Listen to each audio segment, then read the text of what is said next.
Hello and welcome to the Chop Shop. My name is Dion Tucker. In this video we're going to talk about whisper tones.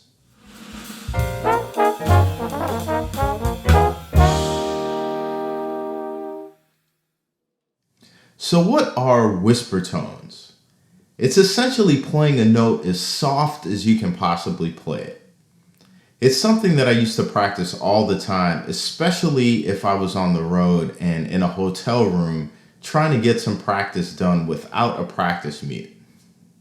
Earlier in my career, I had a different concept of what I had to do to achieve a whisper tone.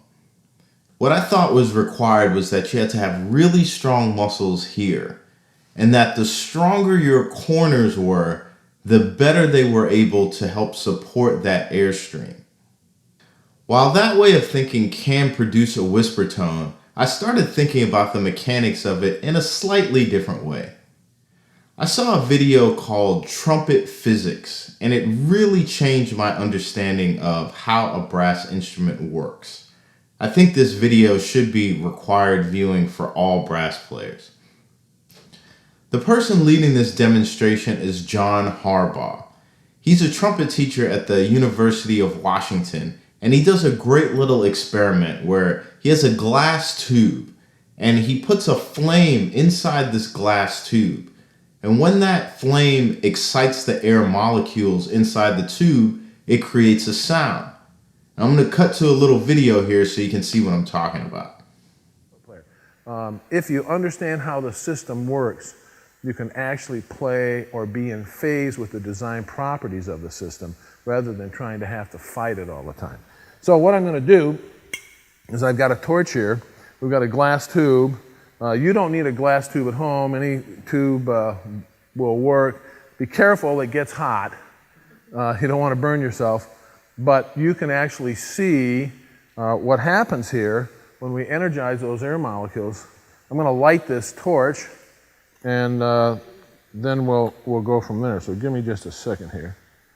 For you pyros, if you like playing with flame, this is another way to do it. Okay, here we go. All right.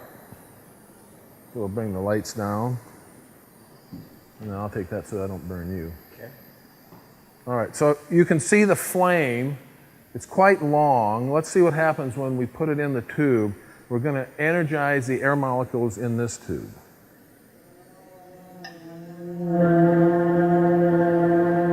And we have a what now? We got a sound. Was anything buzzing or vibrating? There's nothing going on here except we have energized those air molecules, okay? Now, watch the flame and tell me what happens to the flame.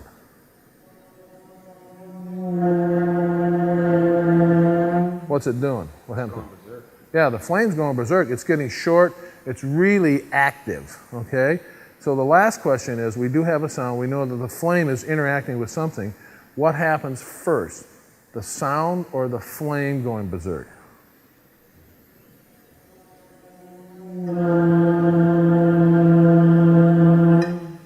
What happened first, Casey? Sound happened first, okay? So you've just witnessed. So what does that experiment have to do with whisper tones? Well, if you'll notice, before that flame started going crazy, you heard a sound. That sound is our whisper tone. We shouldn't just look at whisper tones as an exercise. We should explore how we can use it throughout our dynamic range while we're playing music. No longer do I view whisper tones as an isometric exercise. I look at it as the starting point for my dynamics. I'm going to grab my horn so I can talk through a couple of key points that I want you to remember while you're practicing your whisper tones. But before I do that, if you haven't done so yet, go ahead and click that subscribe button and hit the notification bell so you can get a heads up on whenever I put out a new video. With these, my microphone is just out of the frame, so I'm playing really soft.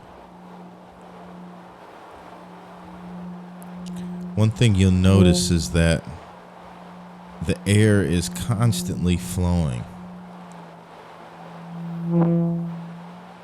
Just trying to find that point where it touches and makes contact with those air molecules before the sound gets too full.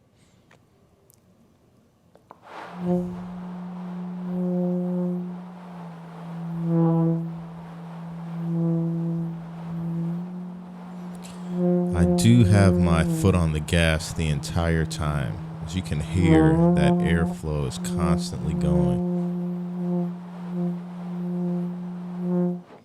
The tricky thing is finding that contact point and keeping it there. It's also important to remember that this is not an isometric exercise. So my corners are relaxed around the airstream.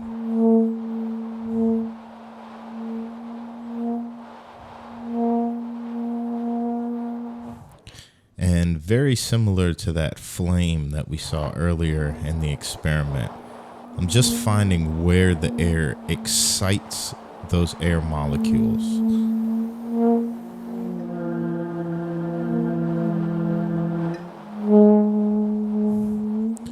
And that's the starting point for the tone. Now, it's also good to practice articulation with whisper tones.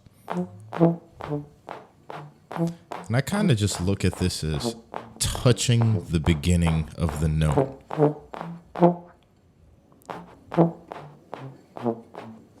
With each one of these attacks, I just want to feel where the air has to go in order to start the note. And I would say don't limit yourself on this exercise. You can really practice whatever you want at this volume. Just know the higher you go in range, the more difficult it's going to get.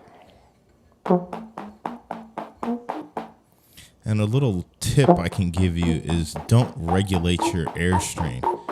It really makes things much more difficult. Whisper tones can definitely be challenging to play. But if you practice them, you can gain a whole new level of control over your instrument. Now, if you have any questions or comments, please feel free to reach out, and I'll see you next time at the Chop Shop.